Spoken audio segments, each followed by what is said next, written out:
Hello students, आज हम लोग डिस्कस करेंगे क्लास 12th केमिस्ट्री के चैप्टर नंबर 2 के रिवीजन बैच के अंतर्गत पार्ट फर्स्ट, जिसके अंतर्गत हम लोग मुख्य रूप से सेल के बारे में डिस्कस करने वाले हैं और नष्ट समीकरण के बारे में डिस्कस करेंगे और उससे रिलेटेड कुछ इंपॉर्टेंट न्यूमेरिकल के बारे में डिस्कस करेंगे। तो स्टूडेंट चैप्टर स्टार्ट करते हैं, देखते हैं गैल्वेनिक सेल और विद्युत साइंस सेल में क्या डिफरेंस होता है। देखिए, गैल्वेनिक सेल क्या होती है, जो घर में हम लोग टार्च में, रेडियो में या घड़ी में जो सेल यूज करते हैं वो एज ए गैल्वेनिक सेल होती है। उस सेल में क्या होता है, रासायनिक, उसमें जो रासायनिक ऊर्जा होती है वो रासायनिक ऊर्जा से विद्युत ऊर्जा प्राप्त होती है। तो गैल्वेनिक सेल क्या करती है, रासायनिक ऊर्जा को विद्युत ऊर्जा में परिवर्तित करती है। लेकिन जो विद्युत अपवर्तनीय सेल होती है इसमें उल्टी क्रिया होती है। यह क्या करती है, विद्युत ऊर्जा का रासायनिक ऊर्जा में परिवर्तन करती है। गैल्वेनिक सेल का एनोड, क्योंकि कोई भी सेल हो उस सेल में दो इलेक्ट्रोड होते हैं, एक एनोड और एक कैथोड। तो एनोड गैल्वेनिक सेल का ऋणात्मक होता है और इस पर ऑक्सीकरण क्रिया होती है, और कैथोड जो होता है वो धनात्मक होता है। लेकिन विद्युत अपवर्तनीय सेल में उल्टा हो जाता है, एनोड धनात्मक होता है और कैथोड ऋणात्मक होता है। इस सेल को कार्य करने के लिए लवण वृत्त की आवश्यकता होती है। लवण वृत्त के बिना जो है गैल्वेनिक सेल कार्य नहीं कर सकती। लेकिन यहाँ पर विद्युत अपवर्तनीय सेल के लिए किसी प्रकार की लवण वृत्त की आवश्यकता नहीं होती है।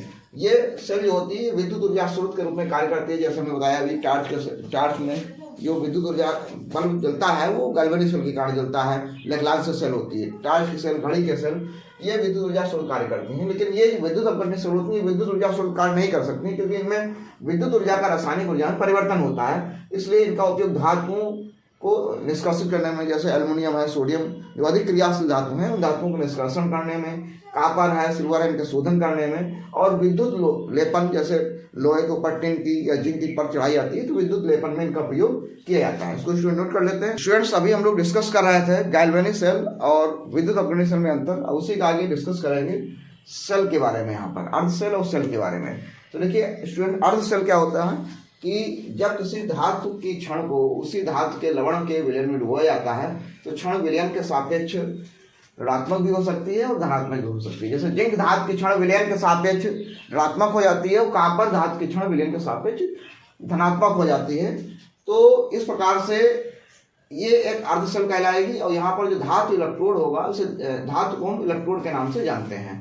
इन इलेक्ट्रोडों पर ऑक्सीकरण और अपचयन क्रियाएं होने के कारण ये धातुएं जो होती हैं वो धनात्मक या ऋणात्मक होती हैं। तो यहाँ पर देखिए, इलेक्ट्रोड विभव के बारे में डिस्कस करना हमें पहले। तो इलेक्ट्रोड विभव क्या होता है, धातु की क्षण को, जब किसी धातु की क्षण को उसी धातु के लवण के विलयन में डुबोने पर क्षण विलयन के सापेक्ष धनात्मक या ऋणात्मक होने से क्षण व विलयन के मध्य स्थापित विभवांतर को इलेक्ट्रोड विभव कहते हैं। मतलब धातु की क्षण को उसी धातु के लवण के विलयन में डुबोया गया तो क्षण विलयन के सापेक्ष धनात्मक या ऋणात्मक होने से क्षण और विलयन के मध्य जो विभवांतर स्थापित हो रहा है उसे हम इलेक्ट्रोड विभव कहते हैं। यहाँ पर दिखाया गया है कि जिंक धातु की क्षण को जिंक सल्फेट के विलयन में डुबोया जा रहा है तो जिंक पर ऑक्सीकरण क्रिया हो रही है। ऑक्सीकरण क्रिया होने के कारण इलेक्ट्रॉन बनते हैं, जिंक आयन बनते हैं। जिंक आयन विलयन में आ जाएंगे और इलेक्ट्रॉन जो होंगे वो जिंक के क्षण में रहेंगे। तो यहाँ पर ऑक्सीकरण क्रिया होती है। ऑक्सीकरण क्रिया होने के कारण जिंक की क्षण जो होती है वो कैसी हो गई, जिंक की क्षण जो है यहाँ पर ऋणावेशित हो गई। यहाँ पर भी देखिए दो सेल दिखाई गई हैं, एक जिंक की अर्ध सेल है, दूसरी कापर की अर्ध सेल है। तो जिंक की अर्ध सेल में यहाँ पर क्या होगा, जिंक की अर्ध सेल में यहाँ पर ऑक्सीकरण होगा जिससे इलेक्ट्रॉन क्षण में रह जाएंगे और विलयन में आयन चले जाएंगे। कापर में क्या होगा, उल्टा होगा, कापर आयन होंगे कापर सल्फेट के विलयन में। कापर सल्फेट के विलयन में इन आयनों, जो आयन पहुंचेंगे, ये इलेक्ट्रॉन ले लिए जाएंगे कापर आयन द्वारा और कापर धातु बन जाएगी। ठीक है, ये ऐसा हो जाएगा। ये आयन विलयन में होते हैं इसलिए एक्वस लिखा जाता है। आयन विलयन में एक्वस होगा, जिंक धातु सॉलिड होगी, ये एक्वस होंगे और ये सॉलिड होगा। तो कापर की धातु की क्षण जो है वो धनावेशित इसलिए है क्योंकि वहाँ पर अपचयन की क्रिया होती है। ठीक है, तो ये इलेक्ट्रोड विभव हो गया। इसी प्रकार से मानक इलेक्ट्रोड विभव क्या होता है। अब मानक मतलब स्टैंडर्ड मान निकालना है तो उस स्थिति में हम यहाँ पर टेम्परेचर जिसमें मान निकाल रहे होंगे वो 298 केल्विन फिक्स होना चाहिए और दाब फिक्स होना चाहिए 1 एटीएम। ठीक है, तो 298 केल्विन ताप होना चाहिए, दाब होना चाहिए 1 एटीएम, और जो विलयन होना चाहिए यहाँ पर जिंक सल्फेट, जैसे जिंक धातु की क्षण है तो यहाँ पर जिंक सल्फेट का जो विलयन होना चाहिए 1 मोलर सांद्रता का विलयन होना चाहिए। तो विलयन की सांद्रता 1 मोलर होनी चाहिए ताप होना चाहिए 298 केल्विन, दाब होना चाहिए 1 एटीएम। तो इस स्थिति में क्षण और विलयन के मध्य स्थापित जो विभवांतर होगा उस विभवांतर को मानक इलेक्ट्रोड विभव ई नॉट के बारे में ई नॉट कहेंगे। तो देखिए डेफिनेशन बहुत ही आसान है, 298 केल्विन ताप व 1 एटीएम दाब, 298 केल्विन ताप व 1 एटीएम दाब पर 1 मोलर सांद्रता के विलयन में क्षण व विलयन के मध्य स्थापित विभवांतर को मानक इलेक्ट्रोड विभव ई नॉट कहते हैं। तो इलेक्ट्रोड विभव मानक इलेक्ट्रोड विभव में यही अंतर है। इलेक्ट्रोड विभव जब हम निकाल रहे होंगे तो ये आवश्यक नहीं है कि उस समय ताप वहां पर 298 हो, इससे कम भी हो सकता है, इससे ज्यादा भी हो सकता है, दाब भी फिक्स नहीं है, सांद्रता भी फिक्स नहीं है, लेकिन यहाँ पर सभी मान फिक्स हो जाएंगे कि ताप हमारा 298 केल्विन होगा, दाब 1 एटीएम होगा, सांद्रता 1 मोलर होगी। उस स्थिति में क्षण विलयन के मध्य स्थापित विभवांतर जो होगा वो मानक इलेक्ट्रोड विभव कहलाता है। अब देखिए रिडॉक्स विभव या सेल विभव क्या होता है। तो देखिए यहाँ पर क्या था, अर्ध सेल के लिए होता है इलेक्ट्रोड विभव और मानक इलेक्ट्रोड विभव अर्ध सेल के लिए होता है, लेकिन रिडॉक्स विभव या सेल विभव एक पूरी सेल के लिए होता है। तो यहाँ पर एक पूरी सेल बना के दिखाया गया है कि ये जिंक की अर्ध सेल है और ये कॉपर की अर्ध सेल है। जिंक की क्षण विलयन सापेक्ष ऋणात्मक हो गई और कॉपर सेल विलयन सापेक्ष धनात्मक हो गई। तो जिंक जो है एज ए एनोड वर्क करेगा, जिंक जो है ये एनोड वर्क कर रहा है, सेल का एनोड है, और कॉपर सेल का कैथोड है। ठीक है, क्योंकि एक सेल में 2 टर्मिनल होना चाहिए, एनोड और कैथोड। एनोड ऋणात्मक हो गया, कैथोड धनात्मक हो गया। यहाँ पर ये लवण ब्रिज है, लवण ब्रिज के कारण ही धारा का प्रवाह होता है। अगर लवण ब्रिज ना लगाया जाए तो तुरंत यहाँ पर बनने वाले जो धनायन होंगे या ऋणायन होंगे वो तुरंत विलयन में उदासीन हो जाएंगे और धारा का प्रवाह रुक जाएगा। तो लवण ब्रिज के कारण ही धारा का प्रवाह होता है। लवण ब्रिज में हम प्रयोग कर सकते हैं सोडियम क्लोराइड, पोटेशियम क्लोराइड का विलयन, NaCl या KCl का विलयन प्रयोग करते हैं लवण ब्रिज में। ठीक है, ये एनोड और कैथोड के बीच क्या जोड़ दिया गया, 1 मिली वोल्ट मीटर जोड़ दिया गया। तो देखिए यहाँ पर अर्ध सेल में क्या होता है, या तो ऑक्सीकरण होगा, इस अर्ध सेल में या तो ऑक्सीकरण होगा या तो अपचयन होगा। लेकिन जब सेल होगी तो दोनों क्रियाएं होंगी। पहले ऑक्सीकरण क्रिया होगी एनोड पर ऑक्सीकरण क्रिया द्वारा इलेक्ट्रॉन निकलेंगे, वो इलेक्ट्रॉन तारों द्वारा, संयोजक तारों द्वारा कैथोड पहुंचेंगे और कैथोड पर अपचयन क्रिया होगी, जिससे परिपथ पूरा हो जाएगा और धारा का प्रवाह होने लगेगा। तो यहाँ पर जो है पूर्ण सेल में क्या होता है, एनोड पर ऑक्सीकरण क्रिया होती है और कैथोड पर अपचयन क्रिया होती है। ठीक है, तो रिडॉक्स वो देखिए क्या होता है कि जब किसी सेल में ऑक्सीकरण और अपचयन क्रियाएं साथ साथ होती हैं तो दोनों इलेक्ट्रोडों के मध्य स्थापित विभवांतर को हम रिडॉक्स विभव या सेल विभव कहते हैं। ठीक है स्टूडेंट, तो समझ में आ गया होगा कि जो मानक इलेक्ट्रोड विभव या इलेक्ट्रोड विभव होते हैं वो अर्ध सेल के लिए होते हैं, जहाँ पर या तो केवल ऑक्सीकरण हो रहा होगा या तो अपचयन हो रहा होगा। लेकिन रिडॉक्स विभव जो होता है वो पूरी एक सेल के लिए होता है, जहाँ पर दोनों क्रियाएं एक साथ हो रही होंगी, ऑक्सीकरण भी हो रहा होगा और अपचयन भी हो रहा है। तो उस स्थिति में दोनों इलेक्ट्रोडों मतलब एनोड और कैथोड इलेक्ट्रोडों के मध्य जो स्थापित विभवांतर होता है उसे हम सेल विभव या रिडॉक्स विभव के नाम से जानते हैं। फ्रेंड्स, अभी हम लोग डिस्कस कर रहे थे रिडॉक्स विभव, सेल विभव, इलेक्ट्रोड विभव के बारे में। अब स्टूडेंट्स डिस्कस करेंगे हम लोग विद्युत रासायनिक श्रेणी। देखिए विभिन्न धातुओं के मानक अपचयन विभव या मानक इलेक्ट्रोड विभव एसएचई स्टैंडर्ड या मानक हाइड्रोजन इलेक्ट्रोड के सापेक्ष निकाले गए हैं, जिसमें हाइड्रोजन का इलेक्ट्रोड विभव 0 होता है और जिन धातुओं की अपचयन क्षमता जो होती है या इलेक्ट्रॉन को आकर्षित करने की क्षमता हाइड्रोजन से कम होती है उन धातुओं के अपचयन विभव धनात्मक होते हैं, उनको विद्युत रासायनिक श्रेणी में हाइड्रोजन से ऊपर रखा गया है। लेकिन ये अपचयन क्षमता जो है अपचयन क्षमता बढ़ती जाती है, जैसे जैसे अपचयन क्षमता का मान बढ़ता जाता है वैसे वैसे ये विभव का जो मान है वो घटता जाता है, धनात्मक मान और ऋणात्मक मान बढ़ता जाता है। तो यहाँ पर जो धातुएं हाइड्रोजन से ऊपर हैं ये दुर्बल अपचायक हैं, इनके हाइड्रोजन को आकर्षित करने की इलेक्ट्रॉन को आकर्षित करने की क्षमता हाइड्रोजन से कम है। इलेक्ट्रॉन की आकर्षित करने की क्षमता या अपचयित होने की जो क्षमता है वो हाइड्रोजन से कम है, इसलिए दुर्बल अपचायक होंगी। और जो धातुएं हाइड्रोजन से नीचे हैं इनके इलेक्ट्रोड विभव ऋणात्मक हैं। तो ऋणात्मक होने का मतलब है कि इन धातुओं की जो अपचयन क्षमता है वो धीरे धीरे नीचे जाने पर बढ़ती जाती है और ये धातुएं हाइड्रोजन से प्रबल अपचायक हैं। तो हाइड्रोजन की तुलना करके विभिन्न धातुओं के अपचयन विभवों को निकाला गया है और निकालने के बाद एक श्रेणी बना दी गई। श्रेणी का नाम दे दिया गया इलेक्ट्रोकेमिकल सीरीज विद्युत रासायनिक श्रेणी या सक्रियता श्रेणी। यह सक्रियता श्रेणी या रासायनिक श्रेणी हमें बताती है कि कौन धातु अधिक क्रियाशील है, कौन सी धातु कम क्रियाशील है। तो इसलिए इसको क्रियाशीलता श्रेणी या सक्रियता श्रेणी के नाम से भी जानते हैं। इस श्रेणी के द्वारा हम बता सकते हैं कि कौन सी एक धातु दूसरी धातु को अपचयित कर सकती है या नहीं कर सकती है।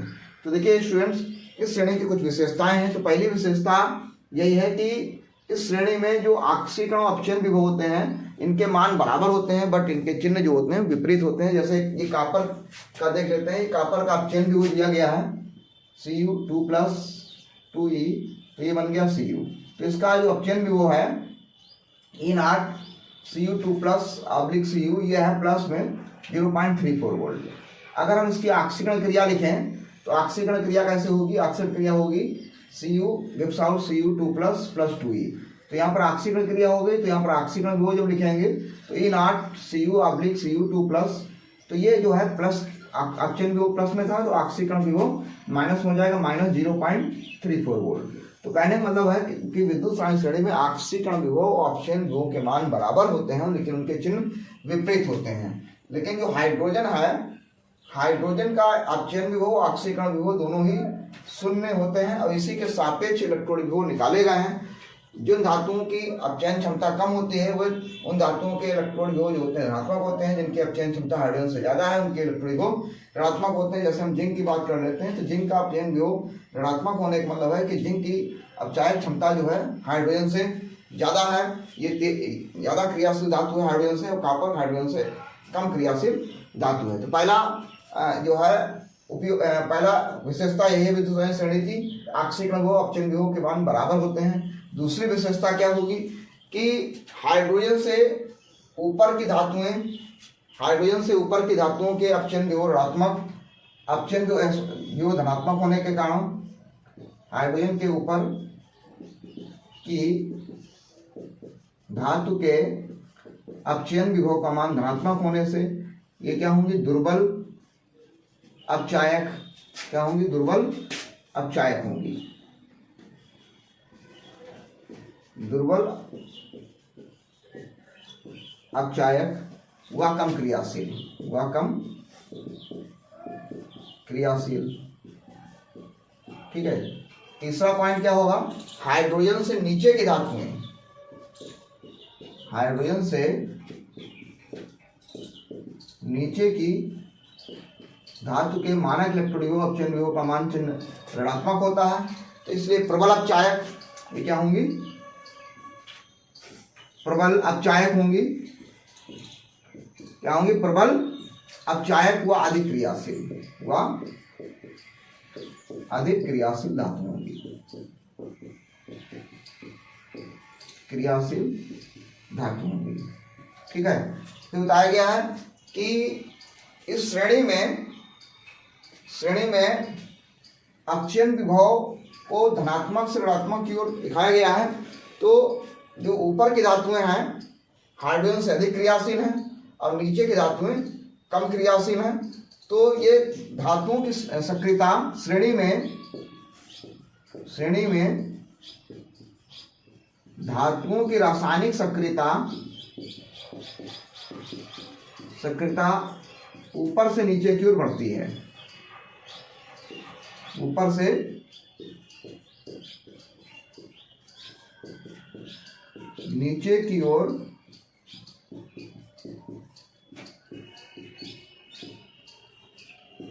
बढ़ती है। तो स्टूडेंट्स हो गया विद्युत सारणी श्रेणी के कुछ विशेषताएं। अब हम डिस्कस करेंगे विद्युत श्रेणी के कुछ अनुप्रयोग के बारे में, जिससे पेपर में कुछ क्वेश्चन भी आते हैं, इसको नोट कर सकते हैं स्टूडेंट्स। विद्युत सारणी श्रेणी में अनुप्रयोग के अंतर्गत डिस्कस करेंगे हम धातुओं का विस्थापन। देखिए विद्युत सारणी श्रेणी का सबसे जो महत्वपूर्ण अनुप्रयोग यह है कि अधिक क्रियाशील धातु अपने से कम क्रियाशील धातु को उसके लवण के विलयन से विस्थापित कर देती है, क्योंकि अधिक क्रियाशील धातु का अपचयन विभव अधिक ऋणात्मक होने के कारण, अपचयन विभव या इलेक्ट्रॉन विभव अधिक ऋणात्मक होने के कारण वो अधिक क्रियाशील होती है। इसलिए अधिक क्रियाशील धातु कम क्रियाशील धातु को उसके लवण के विलयन से विस्थापित कर देती है। यह है धातुओं का विस्थापन। जैसे क्वेश्चन कहता है कि क्या कारण है कि जिंक कॉपर सल्फेट विलयन से कॉपर को विस्थापित कर देती है, कॉपर को क्या करेगी? विस्थापित करती है। तो उसका आंसर क्या होगा कि विद्युत रासायनिक श्रेणी में जिंक का इलेक्ट्रोड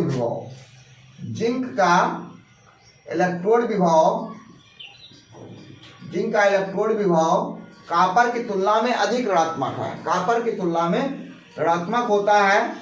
कॉपर की तुलना में क्या होता है? ऋणात्मक होता है, क्योंकि जिंक का तो ऋणात्मक हो गया और कॉपर का धनात्मक होता है। तो जिंक की क्रियाशीलता, जिंक की रासायनिक क्रियाशीलता कापर से अधिक होने के कारण जिंक कापर सल्फेट विलयन से कापर को विस्थापित कर देगा। जैसे जिंक को कापर सल्फेट के विलयन में बनाया जाएगा तो जिंक कापर से अधिक क्रियाशील धातु है और प्रबल अपचायक है, और प्रबल अपचायक होने के कारण जिंक क्या करेगा, जिंक सल्फेट बना देगा और कापर को विस्थापित कर देगा। तो ये हो गया क्वेश्चन तुम्हारा, ठीक है। ऐसे ही दूसरा क्वेश्चन आता है कि यदि Fe लोहे की कील, Fe मीन्स लोहे की कील को कॉपर सल्फेट के विलयन में डुबोने पर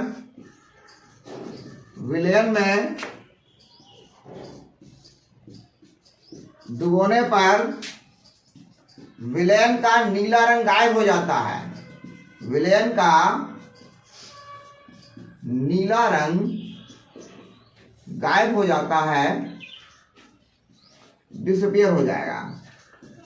या दूसरा क्वेश्चन आएगा कि लोहे के बर्तन में, लोहे के पात्र में कॉपर सल्फेट को नहीं रखा जा सकता है, नहीं रखा जा सकता है, ऐसा क्यों है? तो दो क्वेश्चन है, दोनों का आंसर एक ही रहेगा कि लोहे की कील को कॉपर सल्फेट के विलयन में डुबोने पर नीला रंग गायब हो जाएगा। या क्वेश्चन का आएगा कि लोहे के पात्र में कॉपर सल्फेट विलयन को नहीं रख सकते। तो उसका देखिए आंसर क्या होगा कि इस श्रेणी में लोहे का मानक इलेक्ट्रोड विभव या मानक अपचयन विभव कॉपर की तुलना में अधिक ऋणात्मक है, कॉपर का धनात्मक है, जबकि Fe का जो है इलेक्ट्रोड विभव ऋणात्मक है। तो Fe का इलेक्ट्रोड विभव या मानक इलेक्ट्रोड विभव कॉपर की तुलना में ऋणात्मक होने के कारण, कॉपर की तुलना में ऋणात्मक होने के कारण Fe कॉपर से अधिक प्रबल अपचायक और अधिक क्रियाशील धातु है, इसलिए Fe कॉपर सल्फेट विलयन से कॉपर को विस्थापित कर देगा और फेरस सल्फेट का विलयन बना देगा। कॉपर को क्या कर दिया, विस्थापित कर दिया। जब कॉपर विस्थापित हो जाएगा तो विलयन का नीला रंग गायब क्यों हो जाएगा? क्योंकि आगे लिखेंगे, क्योंकि विलयन में Cu आयन जो होते हैं, कॉपर सल्फेट विलयन में Cu आयन नीले रंग के होते हैं, जिससे विलयन नीला रंग का होता है। लेकिन जब कॉपर धातु विस्थापित हो जाती है तो Cu आयन समाप्त हो जाते हैं, और Cu आयन समाप्त होने से विलयन का नीला रंग गायब हो जाता है। तो पहले क्वेश्चन का आंसर ये हो गया कि Fe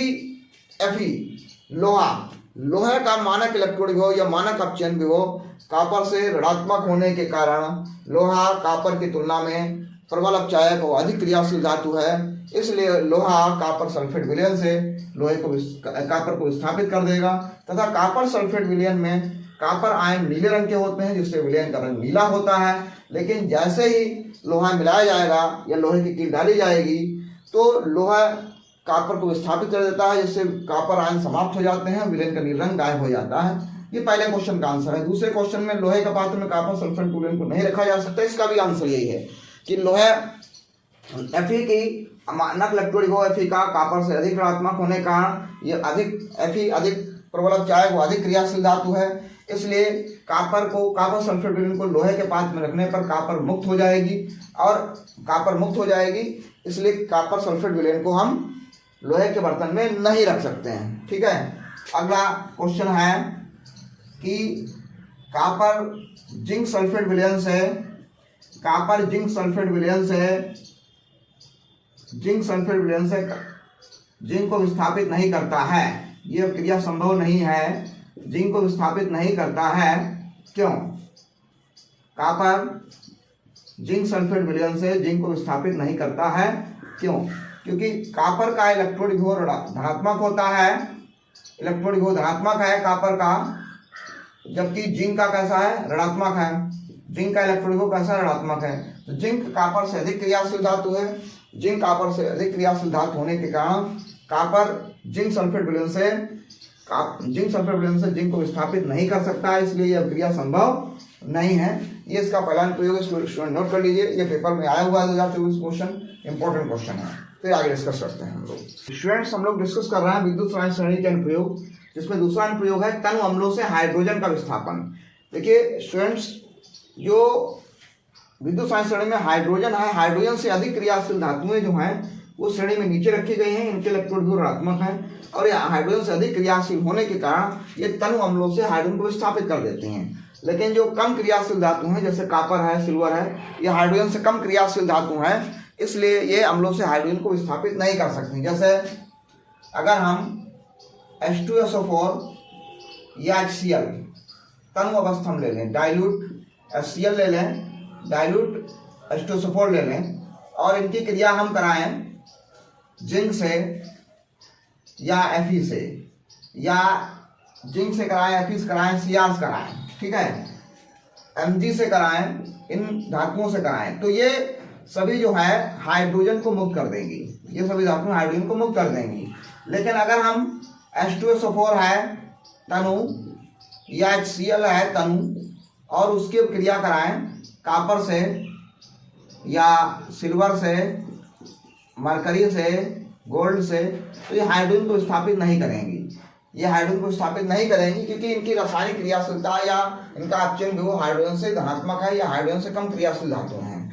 तो तनु अम्लों से अधिक क्रियाशील धातुएं जिनका इलेक्ट्रॉन वो अधिक ऋणात्मक होता है हाइड्रोजन से, वे धातुएं अम्लों से हाइड्रोजन को विस्थापित कर देती हैं, जिसको इस प्रकार से रिएक्शन के रूप में समझ सकते हैं। जिंक की क्रिया अगर हम तनु सल्फ्यूरिक अम्ल से कराते हैं तो ये जिंक सल्फेट बना देता है और हाइड्रोजन गैस मुक्त हो जाएगी। Fe की अभिक्रिया हम डाइल्यूट HCl से करा देंगे तो FeCl2 बन जाएगा और हाइड्रोजन गैस मुक्त हो जाएगी, ठीक है। इसी प्रकार से Sn की अभिक्रिया अगर हम हाइड्रोजन से करा देंगे HCl से, तनु HCl से, सभी डाइल्यूट हैं, यहाँ पर तनु HCl, तनु H2SO4 है, तो यहाँ पर SnCl2 बन जाएगा और हाइड्रोजन गैस मुक्त हो जाएगी। लेकिन कॉपर की अभिक्रिया अगर हम HCl से करा देते हैं तो यहाँ पर हाइड्रोजन गैस ही मुक्त नहीं करेगा क्योंकि ये दुर्बल अपचायक है। तो स्टूडेंट्स का आंसर मिल चुका होगा आप लोगों का। जो धातुएं हाइड्रोजन से कम क्रियाशील हैं या समझ सकते हैं जिन धातुओं के अपचयन विभव धनात्मक होते हैं, इलेक्ट्रॉन विभव या अपचयन विभव धनात्मक होते हैं, वो धातुएं हाइड्रोजन से कम क्रियाशील धातु होती हैं। ऐसी धातुएं तनु अम्लों से हाइड्रोजन को स्थापित नहीं करेंगी। लेकिन जो अधिक क्रियाशील धातुएं हैं जिनके अपचयन विभव या इलेक्ट्रॉन विभव हाइड्रोजन से ऋणात्मक है, वो हाइड्रोजन से अधिक क्रियाशील धातुएं हैं, इसलिए वो अम्लों से हाइड्रोजन को स्थापित कर देते हैं। ये हो गया विद्युत साइंस श्रेणी के मुख्य अनुप्रयोग। स्टूडेंट वीडियो के साथ बने रहें। अब हम लोग डिस्कस करने वाले हैं मुख्य रूप से कि सेल का निरूपण कैसे किया जाता है और नर्स समीकरण के बारे में मुख्य रूप से डिस्कस करेंगे। स्टूडेंट्स, अभी हम लोग डिस्कस कर रहे थे विद्युत रासायनिक श्रेणी के बारे में, अब हम डिस्कस करेंगे अर्ध सेल के लिए नर्स समीकरण। तो देखिए स्टूडेंट्स, अर्ध सेल के लिए किस प्रकार से नर्स समीकरण निकलेगी। माना एक अर्ध सेल अभिक्रिया निम्न है, अर्ध सेल अभिक्रिया निम्न है। किस प्रकार से अभिक्रिया है। M ये आयन हो गए, जलीय विलयन में इलेक्ट्रॉन गेन करेंगे तो धातु बन जाएगी। क्रिया के लिए परम ताप T पर अर्ध सेल के लिए इलेक्ट्रोड विभव E = आएगा E0 minus 2.303 RT/NF log 10 base ms धातु की ठोस अवस्था में सांद्रता और जलीय विलयन में आयन की सांद्रता। अब सभी को पता होना चाहिए कि ठोस अवस्था में जो सांद्रता होती है वो होती है 1 मोलर। तो इस प्रकार से हमारा जो फॉर्मूला बनेगा वो E E0 minus 2.303 RT/NF log 10 base 1/m n plus एक्वोसाइन सांद्रता। ठीक है स्टूडेंट्स, तो यहाँ पर वेयर E0 = हो गया अर्ध सेल का मानक इलेक्ट्रोड विभव हो गया। ई बराबर हो गया अर्ध सेल का इलेक्ट्रोड विभव। ठीक है स्टूडेंट्स। आर हो गया गैस नेतांक जिसका मान होता है 8.314 जूल प्रति मोल केल्विन। ठीक है स्टूडेंट्स। टी हो गया परम ताप, एन हो गया विलयन में मुक्त इलेक्ट्रॉन की संख्या और Mn प्लस आयन सांद्रता हो गई धातु आयन की सांद्रता। ठीक है स्टूडेंट। तो ये हमारा इक्वेशन नंबर फर्स्ट जो होगा ये अर्ध संकीर्ण समीकरण बन गया। अब यदि 298 केल्विन ताप व 1 एटीएम दाब पर ई नॉट का मान निकालेंगे, ई का मान निकालेंगे तो इक्वल टू आएगा ई नॉट माइनस, यहाँ पर आर का मान रख देंगे हम 8.314, टी का मान 298 केल्विन ले लेंगे, एफ का मान एफ तो छूटी गया, एफ होता है फैराडे नेतांक, एफ हो गया फैराडे नेतांक, एफ इक्वल टू हो गया फैराडे नेतांक इसका मान होता है 96,500 कूलाम प्रति मोल। ठीक है। तो एफ का मान 96,500 कूलाम रख लेंगे। तो ये सभी मान रखने पर जब इसको हल किया गया तो आता है 0.059 अपान n log 10⁻1 अपान धातु आयन सांद्रता। तो इस प्रकार से ये नष्ट की दूसरी समीकरण बन गई 298 केल्विन पर। ठीक है। तो समीकरण 1 व 2 अर्ध सेल के लिए नष्ट समीकरण कहलाती है, नष्ट समीकरण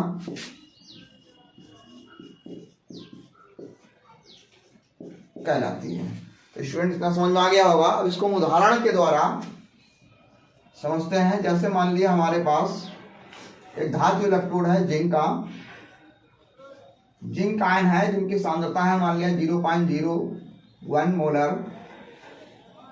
2 इलेक्ट्रॉन जो गेन करेंगे तो बन गया ये यहाँ पर जिंक बन गया सॉलिड। ठीक है। अब यहाँ पर इसका अपचयन विभव का मान दिया गया है, ई नॉट का मान दिया गया है।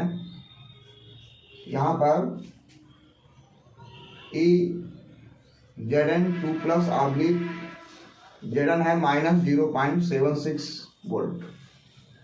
ठीक है। अब हमें ई का मान निकालना है। इसके लिए ई के मान की गणना करनी है। तो देखिए ई के मान की गणना किस प्रकार से हम कर सकते हैं।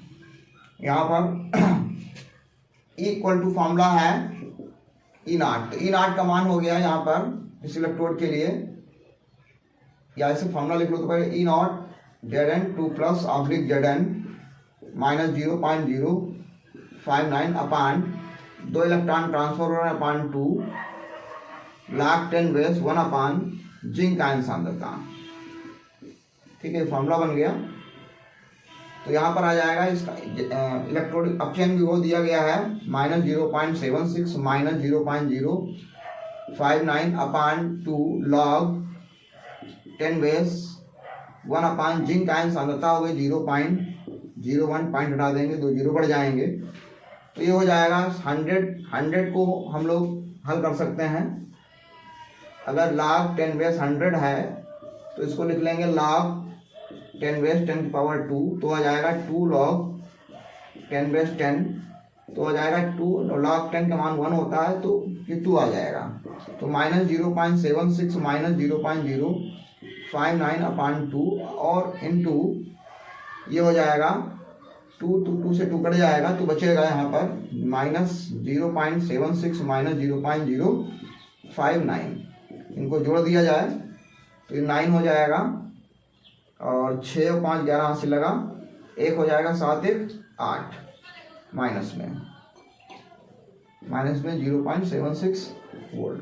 ठीक है, तो ये हो जाएगा इस सांद्रता पर। जैसे 1 मोलर सांद्रता है तब तो इसका मान है -0.76। अगर सांद्रता हमने कर दी 0.01 मोलर तो वहाँ पर इलेक्ट्रोड जो होगा जिनका 0.19 वोल्ट हो जाएगा। तो इस प्रकार से हम किसी दूसरे इलेक्ट्रोड के लिए भी हम मान निकाल सकते हैं। जैसे आप लोग निकाल के देखें, यहाँ पर क्वेश्चन दे रहा है, मान लिया यहाँ पर Cu2++2 एक्वा साइन है और यहाँ कंसंट्रेशन दिया है 0.001 m, इलेक्ट्रॉन गेन करता है, Cus बन जाता है। ठीक है, इसका इलेक्ट्रोड वो लिखे दे रहा है E0 Cu2+/Cu, ये वैल्यू है प्लस में 0.34 वोल्ट। अब हमें इसके लिए E0 का मान निकालना है, इस इलेक्ट्रोड का अर्ध इलेक्ट्रोड का हमें E0 का मान निकालना है। Cu2+/Cu के मान की गणना करनी है। तो बिल्कुल इसी तरीके से लगेगा सवाल, इसको ट्राई करिए सभी लोग जो है। अब हम लोग डिस्कस करते हैं सेल के लिए नष्ट समीकरण।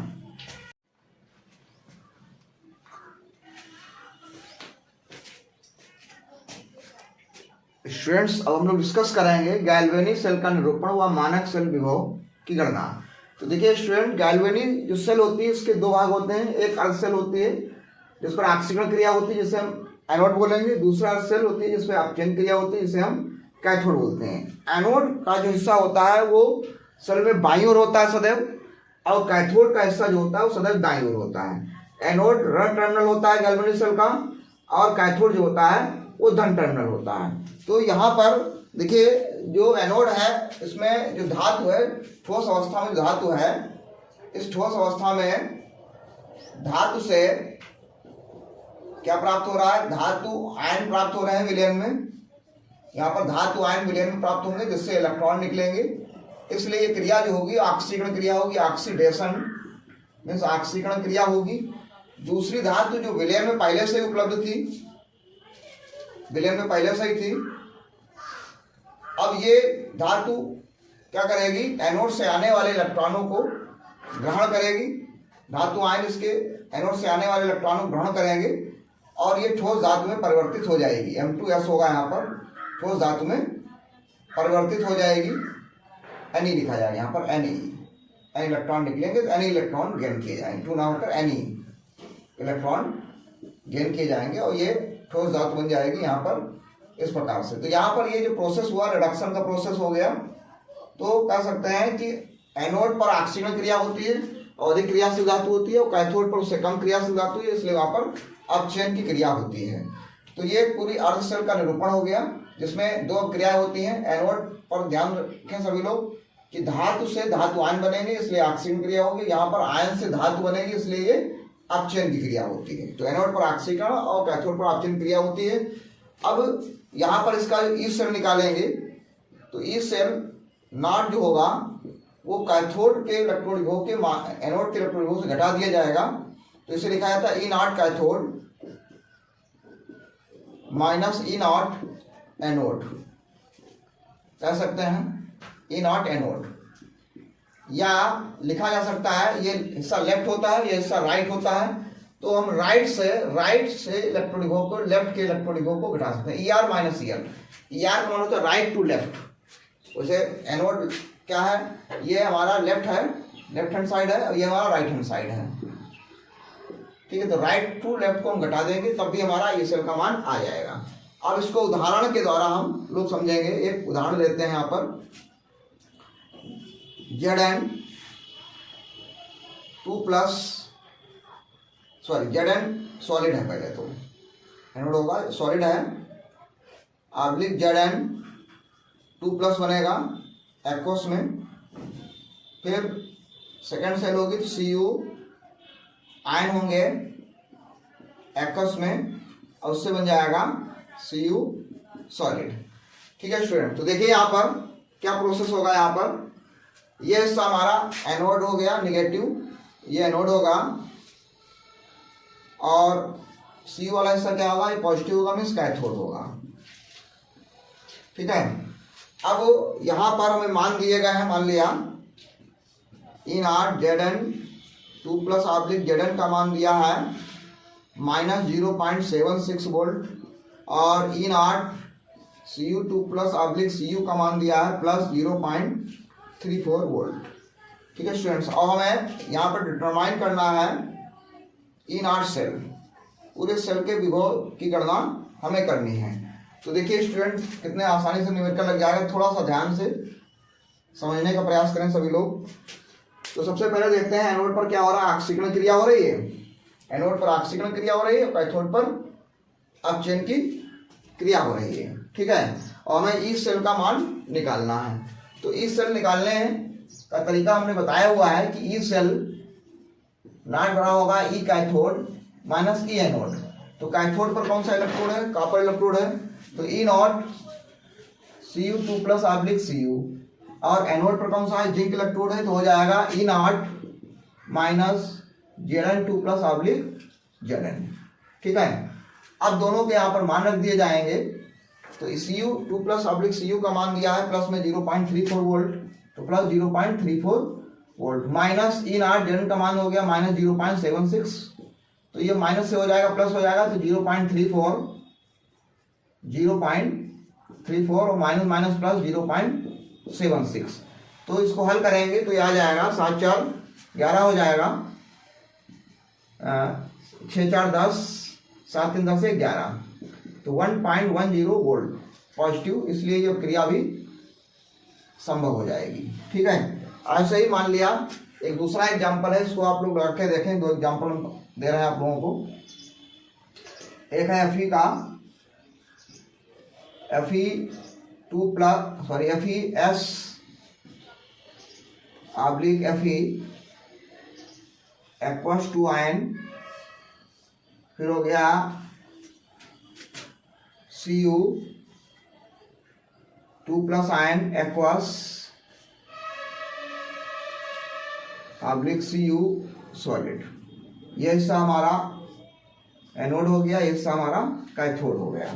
ठीक है, अब यहाँ पर मान लिया ये मान दिए गए हैं, हमें यहाँ पर मान दिए गए हैं E0 Fe2 plus oblique Fe का मान दिया गया है प्लस माइनस में 0.44 वोल्ट, और E0 Cu2 plus oblique Cu का मान दिया गया है प्लस में 0.34 वोल्ट। इस सेल आप लोग डिटरमाइन करिए जिस तरीके से हमने बताया हुआ है। दूसरा क्वेश्चन है CuS oblique Cu ion aqueous Ag plus aqueous Ag, और इनके इलेक्ट्रोड वो दिए गए हैं E0 Cu2 plus oblique Cu equal to plus 0.34 volt, और दिया Cu E0 Ag plus oblique Ag equal to 0 plus में 0.80 वोल्ट। तो इसके लिए आप लोग ई सेल नॉट की वैल्यू डिटरमाइन करिए, बिल्कुल इसी तरीके से जैसे हमने ऊपर लगाया हुआ। इसमें कैथोड और एनोड को क्लासिफाई करिए, कैथोड एनोड से क्लासिफाई करने के बाद हम लोग आसानी से निकाल सकते हैं। ठीक है स्टूडेंट्स, तो इसको स्टूडेंट नोट कर लीजिए। इसके बाद हम लोग अब संपूर्ण सेल के लिए नट्स समीकरण के बारे में डिस्कस करेंगे। स्टूडेंट्स, अभी हम लोग डिस्कस कर रहे थे सेल का निरूपण और इस सेल की गणना। अब उसी के आधार पर अब हम लोग गैल्वेनिक सेल के लिए नट्स समीकरण की गणना करेंगे। देखिए माना एक सेल अभिक्रिया निम्न है, एक सेल अभिक्रिया निम्न है इस प्रकार से N1A plus N2B river gives out M1C plus M2D। अभिक्रिया के लिए परम ताप T पर नष्ट समीकरण निम्न प्रकार होगी। नष्ट समीकरण NERNST, नष्ट समीकरण E सेल, पूरी सेल के लिए इसे लिखा जाएगा equal to E0 minus 2.303 RT upon NF log 10 base. क्या हो जाएगा? log 10 base. अब यहाँ पर उत्पाद में क्या है? C और D है। C की सांद्रता की घात m1 इंटू D की सांद्रता घात m2 अपान A की सांद्रता घात n1 इंटू B की सांद्रता घात m2 हो जाएगा। n2 होगा। ठीक है स्टूडेंट्स। और अभिकारक उत्पाद सांद्रता बटे अभिकारक की सांद्रता। अब लिखेंगे 298 केल्विन ताप पर ई सेल इक्वल टू आ जाएगा ई नॉट सेल, इसे ई नॉट सेल लिखेंगे। E naught cell minus 0.059 upon n log 10 base आ जाएगा। सी की सांद्रता की घात m1 इंटू डी की सांद्रता घात m2, ए की सांद्रता घात n1 इंटू बी की सांद्रता घात n2। ठीक है स्टूडेंट्स। तो ये हो गई समीकरण 1, ये हो गई समीकरण 2। समीकरण 1 व समीकरण 2, समीकरण 1 व समीकरण 2 सेल अभिक्रिया के लिए क्या कहलाएगी? नष्ट समीकरण कहलाती है। नष्ट समीकरण कहलाती है। इसको हम लोग एग्जाम्पल द्वारा समझ सकते हैं। मान लिया Zn सॉलिड है और Zn 2+ हो गया। Zn 2+ आयनों की सांद्रता मान लिया 0.01 m है, 0.01 m। और Cu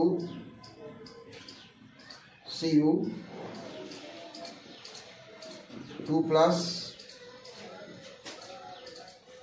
एक्वस आयन होंगे। मान लिया 0.1 m सांद्रता है, तो Cu धातु बन जाएगी। ठीक है। अब इसके लिए ये मान दिए गए हैं E0 Zn 2+ ऑब्लिक Zn का मान दिया है -0.76 volt. E0 Cu 2+ oblique Cu का मान दिया है +0.34 वोल्ट। ठीक है, +0.34 वोल्ट दिया गया है। हमें यहाँ डिटरमाइन करना है ई सेल या EMF की वैल्यू। तो EMF की वैल्यू निकालने के लिए पहले हम लोग ई सेल निकाल लेते हैं। ई सेल नॉट की वैल्यू निकाल लेते हैं, जो पीछे अभी हमने डिस्कस किया। E cell naught equal to हो जाएगा E cathode minus E naught anode. तो ई कैथोड में क्या होगा? कैथोड में हमारे पास कॉपर इलेक्ट्रोड है और एनोड में हमारे पास जिंक इलेक्ट्रोड है। तो Cu 2+ oblique Cu minus E naught Zn 2+ oblique Zn, तो +0.34 माइनस -0.76, तो आ गया 1.10 वोल्ट। ये हो गया हमारे पास ई नॉट सेल का मान। अब हम निकालेंगे इसके लिए ऑक्सीकरण अपचयन क्रियाएं लिखेंगे। तो यहाँ पर जिंक हमारे लिए एनोड है, एनोड पर ऑक्सीकरण क्रिया होगी तो Zn से बन जाएगा Zn 2+ और 2 इलेक्ट्रॉन निकलेंगे। ठीक है। कॉपर में क्या हो रहा है? Cu 2+ से Cu हो रहा है तो Cu 2 plus plus 2E gives out हो जाएगा Cu। दोनों को जोड़ देंगे तो यहाँ पर आ जाएगा Zn, S होगा, इलेक्ट्रॉन इलेक्ट्रॉन कैंसिल हो जाएंगे, plus Cu 2 plus aqua sign होंगे, गिव्स आउट बन जाएगा Zn 2 प्लस एक्वा साइन में Zn 2 प्लस हो जाएगा और Cu धातु बन जाएगी। ठीक है, अतः नष्ट समीकरण का मान आएगा E सेल, जिसे हम EMF भी कहेंगे, बराबर E cell naught minus 0.059 upon N। Electron, दो इलेक्ट्रॉनों का ट्रांसफर हो रहा है लेफ्ट टू राइट। ठीक है, तो अपान 2 log 10 बेस, उत्पाद में है Zn आयन, Zn 2 प्लस सांद्रता हो जाएगी और विकारक में Cu 2 प्लस सांद्रता हो जाएगी, Cu 2 प्लस एक्वस सांद्रता हो जाएगी।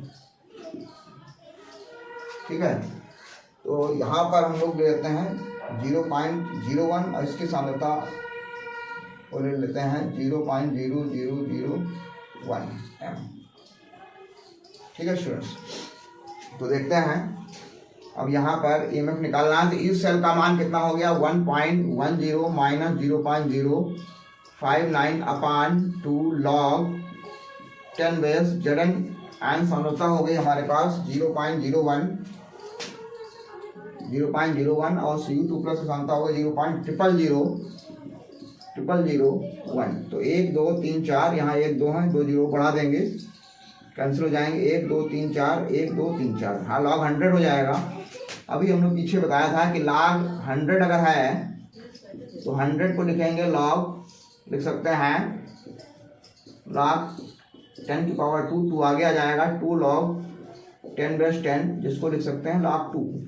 तो कुल मिला के log 2 हो जाएगा, तो आ जाएगा 1.10 माइनस 0.059 अपान 2। अब ये बचेगा, हल करने पर 2 से 2 कट जाएगा, तो आ जाएगा 1.10 माइनस 0.059, इसको हटा के लिख लेंगे 1.10 में से 0.059 घटाएंगे तो 10 में से 9 गया, 1 9 में से 5 गया, 4 यहाँ पर हो जाएगा 0 और ये हो जाएगा हमारे पास 1।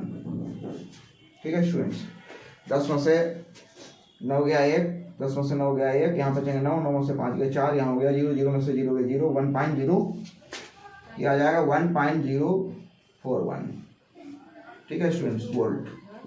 तो इस प्रकार से हम नष्ट समीकरण के द्वारा किसी भी सेल के लिए जो है EMF की गणना किस प्रकार से कर सकते हैं, यहाँ पर बताया गया विद एग्जाम्पल। अब स्टूडेंट्स, हम लोग नष्ट समीकरण के अनुप्रयोग के अंतर्गत सबसे पहले निकालेंगे किसी भी अभिक्रिया या सेल अभिक्रिया के लिए साम्य स्थिरांक Kc की गणना कैसे कर सकते हैं और गिब्स ऊर्जा की गणना कैसे कर सकते हैं, इसको नोट कर सकते हैं स्टूडेंट्स। हेलो स्टूडेंट्स, अभी हम लोग डिस्कस कर रहे थे नष्ट समीकरण के बारे में। अब नष्ट समीकरण के अनुप्रयोग के अंतर्गत डिस्कस करेंगे सेल स्थिरांक के बारे में। तो देखिए स्टूडेंट्स, सेल स्थिरांक क्या है, ये एक सेल अभिक्रिया है जिसके लिए नष्ट समीकरण दिया गया है। यदि सेल का विभवांतर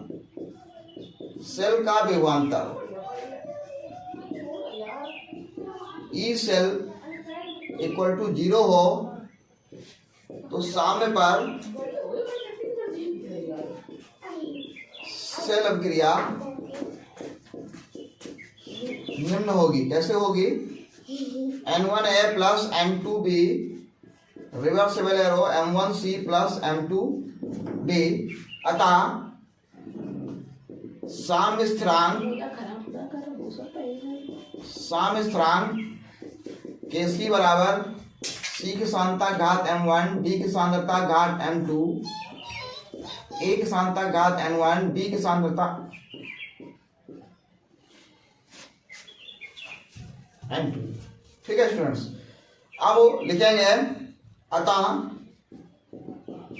समीकरण 1 से इस सेल का मान हो जाएगा 0 बराबर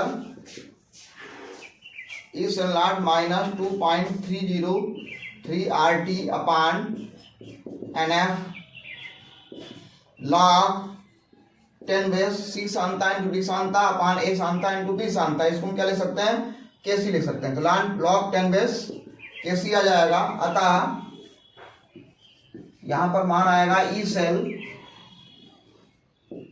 बराबर आएगा 2.303 RT upon NF log 10 base केसी। ये फॉर्मूला बन गया। Equation number 2।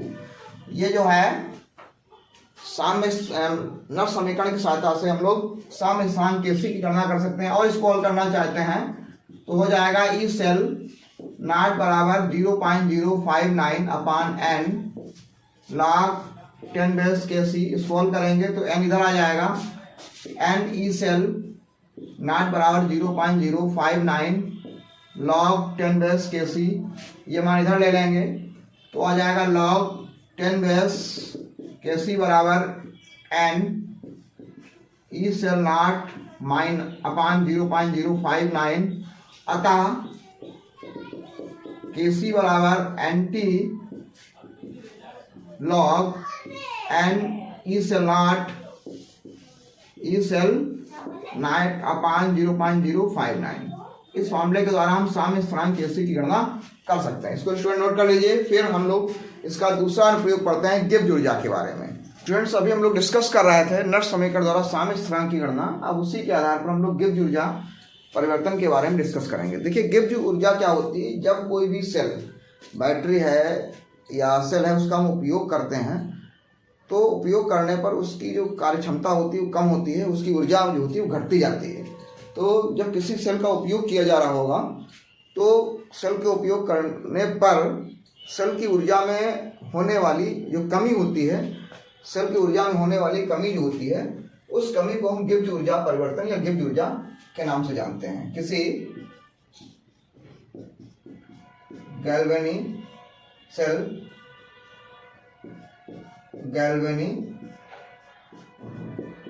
सेल द्वारा किए गए उत्क्रमणीय कार्य द्वारा सेल की ऊर्जा में होने वाली कमी गिब्स ऊर्जा परिवर्तन के नाम से जानी जाती है। तो गिब्स ऊर्जा परिवर्तन डेल्टा जी होता है किए गए ऋणात्मक या विद्युतीय कार्य के ऋणात्मक मान के बराबर होता है, क्योंकि यहाँ पर ऊर्जा में कमी होती है इसलिए माइनस होगा। कार्य होता है हमारा NF और विभव होता है ई सेल। तो फॉर्मूला बन गया डेल्टा जी बराबर माइनस NF ई सेल। या मानक अवस्था में लिखेंगे तो डेल्टा जी नॉट बराबर आएगा minus NF E cell naught. ये इसका फॉर्मूला होता है। ठीक है, इस पर सवाल कैसे आएंगे, इस पर सवाल इस प्रकार से आएगा। एग्जाम्पल के द्वारा इसको समझते हैं। Zn 2 plus aqueous Zn Ag plus aqueous Ag। ठीक है, अब इसके लिए यहाँ पर मान दिए गए हैं, यहाँ पर E naught Zn 2 plus oblique Zn का मान दे दिया गया माइनस 0.76 volt. E naught Ag plus oblique Ag का मान दिया है प्लस में 0.80 वोल्ट। तो हमें निकालना है सबसे पहले ई सेल नॉट का मान निकालेंगे, जो कि आएगा ई नॉट Ag, ये हमारा कैथोड होगा, ये हमारा एनोड होगा, Ag plus oblique Ag minus E naught Zn 2 plus oblique Zn। तो ये हो जाएगा प्लस 0.80 माइनस 0.76। तो ये आ जाएगा प्लस में 0.80 प्लस 0.76, तो हो जाएगा 6। अब 8 7 15 1.56 वोल्ट। अब हम ई सेल नॉट का मान, ई गिब्स ऊर्जा का मान निकालना है। तो नंबर ऑफ इलेक्ट्रॉन कितने ट्रांसफर होंगे, यहाँ पर जितना चार्ज है ऊपर, तो 2 इलेक्ट्रॉन हो जाएंगे n। f हो जाएगा 96,000 500 कूलाम, 96,500 कूलाम। तो फॉर्मूला लग जाएगा डेल्टा जी नॉट बराबर minus N F E cell naught. तो एन का मान हो गया 2, एफ का मान हो गया 96,500, अब ई सेल नॉट का मान हो गया हमारा 1.56। इसको गुणा करा लेंगे तो 2 छंग 12, 2 पंचे 10, 11, 2 एकम 2 एक 3, 3.18 इंटू 9650। इसकी मल्टीप्लाई करा के हम गिब्स ऊर्जा का मान निकाल लेंगे जूल में। ठीक है, मल्टीप्लाई करा के आप लोग लिख सकते हैं स्टूडेंट। तो ये हो गई इस प्रकार से गिब्स ऊर्जा की गणना। अब हम लोग डिस्कस करेंगे गिब्स ऊर्जा परिवर्तन और साम्य स्थान में क्या संबंध होता है।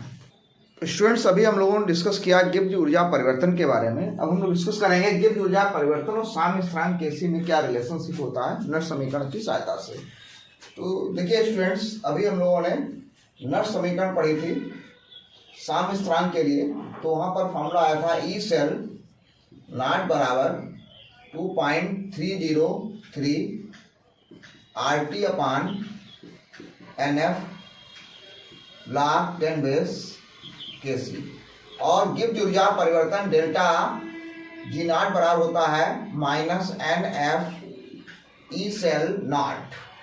तो यहाँ पर देखिए फॉर्मूला बन जाएगा डेल्टा जी नॉट बराबर माइनस NF और ई सेल नॉट का मान ये लिख देंगे 2.303 RT upon NF log 10 base KC। NF NF cancel हो जाएगा तो डेल्टा जी नॉट बराबर आएगा minus 2.303 RT log 10 base KC। ये जो है संबंध कहलाता है गिब्स ऊर्जा और साम्य स्थान संबंध। गिब्स ऊर्जा और साम्य स्थान संबंध कहलाता है डेल्टा जी नॉट बराबर minus 2.303 RT log 10 base KC। इसको स्टूडेंट नोट कर लीजिए। आज के वीडियो में हम लोग यहीं तक डिस्कस करेंगे। आज हम लोग रिवीजन बैच के अंतर्गत क्लास 12 केमिस्ट्री के चैप्टर नंबर 2 इलेक्ट्रोकेमिस्ट्री के पार्ट फर्स्ट के बारे में डिस्कस किया। अगर स्टूडेंट सभी टॉपिक का इंडिविजुअल वीडियो देखना चाहते हैं तो इस वीडियो के डिस्क्रिप्शन भाग में सभी टॉपिक्स के अलग अलग सेपरेट इंडिविजुअल वीडियो पढ़े हैं, जहाँ से आप बहुत ही विस्तार से सभी टॉपिक्स को एक्सप्लेन करके समझ सकते हैं। अब हम इस जो टॉपिक हमने डिस्कस किया है, इस टॉपिक के कुछ महत्वपूर्ण न्यूमेरिकल जो बोर्ड की दृष्टि से इंपॉर्टेंट हैं उनके बारे में डिस्कस करेंगे। दोनों ही एनसीईआरटी क्वेश्चन है, आपको एनसीईआरटी बुक में मिल जाएंगे। तो देखते हैं स्टूडेंट्स, इस पहले वाले क्वेश्चन में ये जिंक इलेक्ट्रोड है जो कि यहाँ पर एनोड कवर कर रहा है और टिन का इलेक्ट्रोड जो है कैथोड कवर कर रहा है, क्योंकि यहाँ पर ऑक्सीजन क्रिया हो रही है और यहाँ पर अपचयन क्रिया हो रही है। अब हमें इसके लिए ई सेल EMF और डेल्टा जी का मान डेल्टा जी नॉट का मान निकालना है। तो अभी हमने तुम्हें बताया था स्टूडेंट्स कि ई सेल का मान हम बहुत आसानी से निकाल सकते हैं। ई सेल नेट का ई कैथोड से ई एनोड घटा दीजिए। तो कैथोड पर हमारे पास क्या है, टिन है, तो यहाँ पर हो गया E naught SN 2 plus oblique SN हो जाएगा और माइनस एनोड पर होगा zinc ZN oblique ZN 2 plus oblique ZN हो जाएगा। और यहाँ पर मान दिए गए हैं दोनों के। SN का मान दिया है माइनस में 0.14 और टिन का मान है माइनस में 0.76। माइनस माइनस प्लस हो जाएगा तो इस प्रकार से आएगा माइनस 0.14 माइनस माइनस प्लस 0.76 घटा देंगे तो 6 में से 4 चले जाएंगे, 2 बचेंगे और यहाँ पर 7 है, 7 में से 1 चला जाएगा, 7 में 6 बचेगा, मतलब प्लस में आ जाएगा 0.62 वोल्ट। ठीक है स्टूडेंट्स, तो ये हो जाएगा हमारा ई सेल। अब हमें चाहिए ई सेल नॉट या EMF चाहिए। तो EMF के लिए हमने फॉर्मूला बताया हुआ है डेरिवेशन भी कराया था। E cell naught minus 0.059 upon N log 10 base हो जाएगा और log 10 बेस कंसंट्रेशन चाहिए। तो कंसंट्रेशन के लिए सबसे पहले हम ये समीकरण लिखने से पहले समीकरण बना लेते हैं। यहाँ पर देखिए रिएक्शन ये हो रहा है यहाँ पर परिवर्तन कि जिंक का ऑक्सीकरण हो रहा है तो Zn से Zn 2 प्लस बनेगा, 2 इलेक्ट्रॉन निकलेंगे और टिन क्या हो रहा है 2 प्लस से 2 इलेक्ट्रॉन गेन करेगा, SN बन जाएगा। दोनों को जोड़ देंगे तो Zn प्लस Zn 2 प्लस, ये इलेक्ट्रॉन कैंसिल हो जाएंगे, बन जाएगा Zn 2 plus plus SN solid होगा, Zn एक्वस होगा, SN एक्वस होगा, Zn सॉलिड होगा। अब हम बनाएंगे यहाँ पर इक्वेशन। तो ई सेल या EMF इक्वल टू आएगा E cell naught minus 0.059 upon N का मान कितने इलेक्ट्रॉन ट्रांसफर हो रहे हैं? 2 log 10 बेस, और सांद्रता हो जाएगी Zn की, तो Zn 2+ और नीचे हो जाएगी Sn की Sn 2+। अब हल करेंगे तो आ जाएगा ई सेल का मान हो गया 0.62 minus 0.059 upon 2 log 10 base. Zn की सांद्रता है यहाँ पर दी गई है 0.1 और Sn की सांद्रता दी है 0.001। पॉइंट हटाएंगे 1 2 3, 1 है 1 2 3, तो ये हो जाएगा 100 को लिख सकते हैं 2, तो हो जाएगा 0.62 माइनस 0.059 अपान 2 इंटू 2। ठीक है, ये कैंसिल हो जाएगा तो बचेगा 0.62 माइनस 0.059। इसको हम डिफरेंस करके लिख सकते हैं 0.62 0.059। 10 में से 9 गया 1, 11 में से 5 गया 6, यहाँ बचेंगे 5, तो 0.561 वोल्ट आ जाएगा। 561 वोल्ट इसका आंसर हो जाएगा। अब हमें डेल्टा जी नॉट चाहिए, तो डेल्टा जी नॉट बराबर होगा NF E cell naught. n का मान 2 हो जाएगा, f का मान 96,500 हो जाएगा, ई सेल का मान है 0.62। इसको हल कर लीजिए, आंसर आ जाएगा आसानी से स्टूडेंट्स। ये तीनों मान निकाल लिए गए। अब इसी प्रकार से इस क्वेश्चन को लगाने का प्रयास करते हैं, तो यहाँ भी इसी प्रकार से ई सेल निकाल लेते हैं। तो ई सेल इक्वल टू हो जाएगा, ये हमारा एनोड है, ये हमारा कैथोड है। तो कैथोड पर है H आयन सांद्रता H+/12H2 और एनोड पर है ई नॉट सॉरी यहाँ पर Sn2+ होगा, ये Sn2+। ठीक है स्टूडेंट, तो ये आ जाएगा 0.0 और ये हो जाएगा माइनस में माइनस 0.14, तो बचेगा plus 0.14 volt.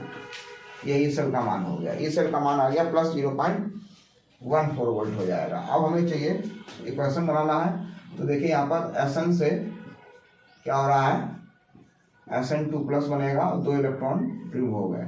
H ion electron ग्रहण करेंगे तो 2H आयन ले लेंगे यहाँ प्लस 2E गिव्स आउट हो जाएगा H2, ये गैस स्टेट में चला जाएगा। H2 जो होगा गैस स्टेट में चला जाएगा। अब दोनों को हम ऐड करेंगे तो आ जाएगा Sn प्लस इलेक्ट्रॉन कैंसिल हो जाएंगे plus 2H+ gives out Sn2+ plus H2 gas. अब इसके लिए हम बनाएंगे क्या, ई सेल इक्वेशन। तो देखिए इक्वेशन क्या बनेगी, यहाँ पर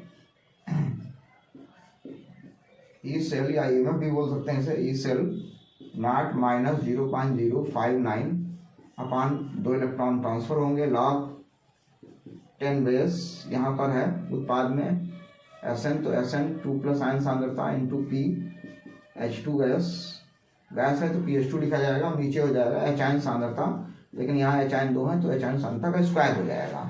अब ई सेल का मान रखेंगे तो आएगा प्लस में 0.14 माइनस 0.059 अपान 2, 59 अपान 2 हो जाएगा log 10 बेस। Sn आयन की सांद्रता यहाँ पर कितनी है, 0.050 और PH2 1 है।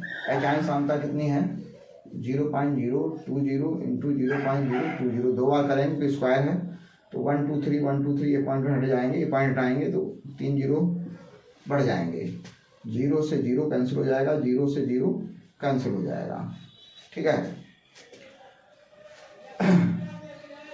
अब हम काट सकते हैं इसको, 2 से 2 दूनी 4, 2 दूनी 4 नीचे काट देंगे तो ऊपर आ जाएगा 25, तो हो जाएगा 4 से काटेंगे 4 दूनी 4 25 पंजे 125, 125 का हम लॉग निकाल लेते हैं। पहले log 10 बेस 125 है, तो इसको लिख सकते हैं log 10 बेस 5 की घात 3, तो 3 आगे जाएगा, मीन्स 3 log 10 बेस 5 हो जाएगा।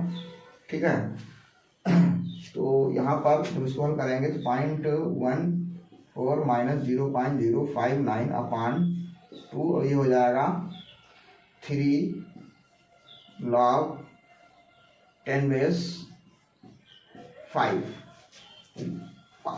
5 के पावर 3 का मतलब हुआ 5 गुणे 5 गुणे 5, 5 पचम 25, 25 पंजे 125। ठीक है स्टूडेंट्स, तो अब हम इसको डिवाइड करके हल करेंगे तो ये आ जाएगा 0.0, 2 दूनी 4, 1 बचेगा 2 में 18, 2 पंचे 10, 2 दूनी 4, 1 बचेगा 2 में 18, 1 बचेगा 2 पंचे 10, 0.14 माइनस 0.0295 होगा गुणे 3 और लॉग 5 का होता है 0.6990। तो इन सबको तीनों की गुणा करा के इससे भाग कटा देंगे, ये आंसर आ जाएगा हमारा वोल्ट में। ठीक है स्टूडेंट्स, अब हमें गिब्स ऊर्जा का मान चाहिए। तो गिब्स ऊर्जा के लिए बहुत ही आसान सा तरीका है, अभी हमने आप लोगों को बताया कि डेल्टा जी नॉट का मान चाहिए, यहीं पर लगा देते हैं। तो एन का मान 2 हो गया, एफ का मान 96,500 हो जाएगा, और ई सेल नॉट का मान हमने पहले निकाल रखा हुआ है प्लस 0.14। इन तीनों को हल कर लेंगे तो ये मान हमारा गिब्स ऊर्जा नॉट का मान इस प्रकार से माइनस में आएगा। ये माइनस लगाएंगे, यहाँ देखो माइनस हो गया है मामले में, यहाँ भी माइनस रहेगा, ये माइनस हो गई बात है। गिब्स ऊर्जा परिवर्तन माइनस होता है क्योंकि ऊर्जा में कमी होती है। ठीक है, तो आंसर ये हमारा माइनस में आ जाएगा इस प्रकार से। तो स्टूडेंट्स, आज की वीडियो में हम लोगों ने डिस्कस किया विद्युत रसायन के पार्ट 1 के अंतर्गत जो है रेडॉक्स विभव और नष्ट समीकरण के बारे में। अगर वीडियो अच्छा लगा हो तो ज़्यादा से ज़्यादा साथी स्टूडेंट को शेयर करें। अब सेकंड वीडियो में हम लोग मुख्य रूप से डिस्कस करेंगे मोलर चालकता, कोलराउस नियम और फैराडे के नियम के बारे में, उनसे इंपॉर्टेंट कुछ बोर्ड की तरफ से कुछ इंपॉर्टेंट न्यूमेरिकल्स के बारे में। Thank you.